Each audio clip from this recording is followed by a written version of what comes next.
And good evening, everybody. Welcome back to another installment to the Ways series. And last night we counted the 34th day of the Omer. So that leads us to the 34th way and path in which our sages give us as a special tool, a special way to maximize pleasure in life. So way number 34 is Ohevet HaMesharim, love the straight road. So our sages tell us that it is important for us to invest in honesty.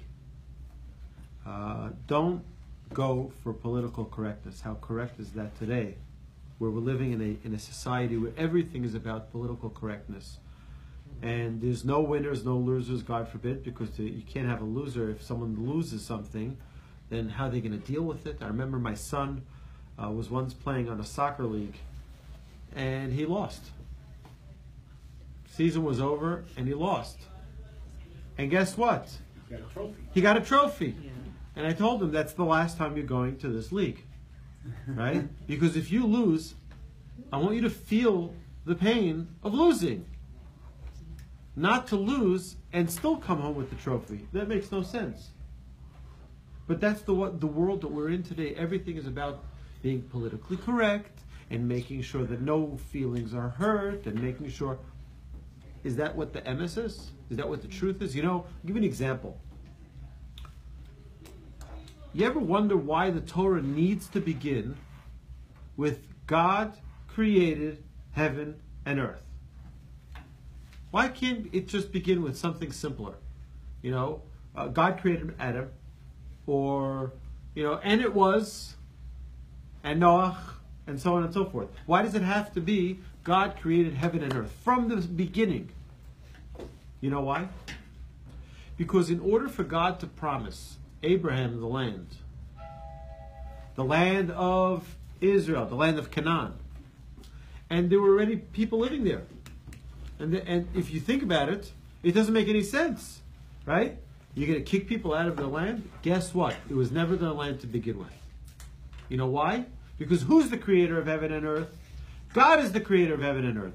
And as the creator, he assigned that this territory is going to belong to Abraham and his descendants, i.e., the Jewish people. So, if you look from the perspective of just walking in and you're saying, hey, there are these 7 nations living here in the land of Israel. You have the Chiti, the Amori, the Perizi, the Yevuzi, etc., and they're all living in the land of Israel. What rights do the Jewish people have to the land? Guess what? You have to see the full picture. The full picture is that God created heaven and earth, and God said that this is the right thing to do. So, yeah, you might hurt someone's feelings. Yeah, you may have some, but you know what? There's a right and there's a wrong. And we have to love the straight path. It's sort of the argument between intellect and emotion, where our intellect knows right from wrong, but our emotion sort of mushes it up together. You know, is it the right thing? It's not the right thing, but, you know, that's where we get into trouble. So, way number 34 is, again, this is extremely, extremely abbreviated. I have an entire page of notes here. I'm only touching point number 1. By the way, what is the first book of the Torah called? Bereshit. But what is it called in the Kabbalistic term? It's called Sefer Yesharim, the book of the straight ones, referring to Abraham, Isaac, and Jacob, creation of the world. Right?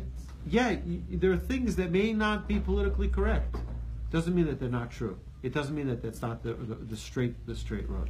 So, way number 34 is not to get caught up in the emotion of things, but the straight honesty of things and the truthfulness of things is always going to be a better path.